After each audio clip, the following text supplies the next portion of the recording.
Bad Bunny is being sued by his ex-girlfriend. Now, listen up, artists and producers, okay? Because this definitely impacts you and what you're doing in the music industry. So, as we kind of expose the music business, let's talk about it. So, Bad Bunny's ex-girlfriend is suing him for Mm. $40 million. Yikes. So what happened is, she's recording, and I think what was the line? Bad Bunny Bad Bunny Baby. baby. Yeah. She records Bad Bunny Baby into her phone. She sends that to Bad Bunny.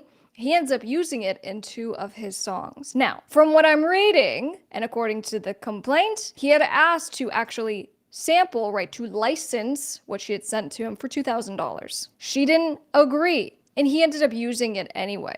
So now she's suing him for the unauthorized use, which is copyright infringement, but actually she's going after it because it's her voice, right? It's her name and likeness. As I'm kind of looking at this, I go, oh, this is a spicy one. Number one, because we have an artist with deep pockets. He's one of the largest stars right now, not just with Latin music, but in general, right?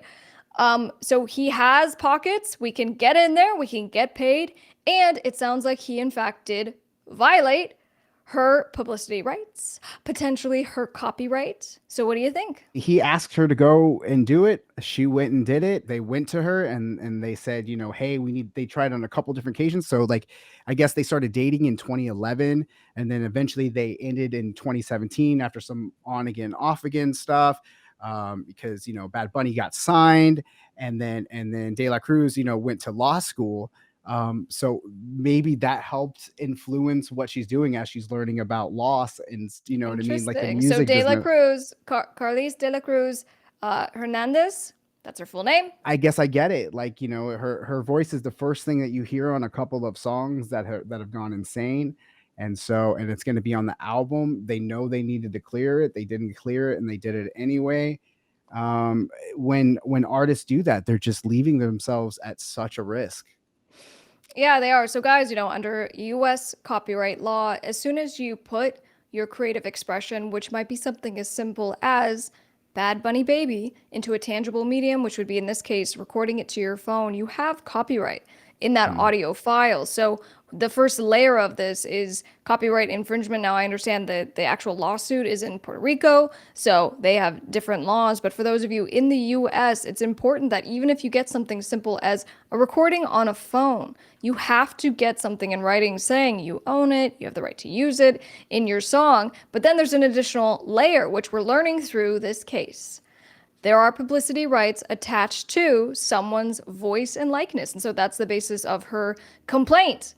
She goes, you are using my voice. You didn't pay me. You're not crediting me. And now you owe me $40 million.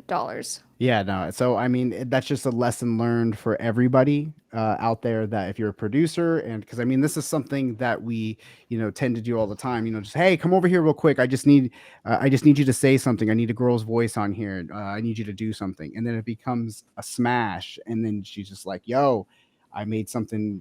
Whatever. I didn't. And he's just like, oh, but I mean, no, it's the whole song that did it. Like you just came in real quick. I just had you say something. Like, what do you want? Here's 2 grand on something that has earned, $2 million on, or because of just whatever. And now that's become like his signature sound that he's playing, at every show and stuff like that. And it's I get where people might be, thinking that his ex-girlfriend, oh, she's greedy, like that's not cool or whatever. There could be a whole lot of other things that are behind, her decision to pursue this.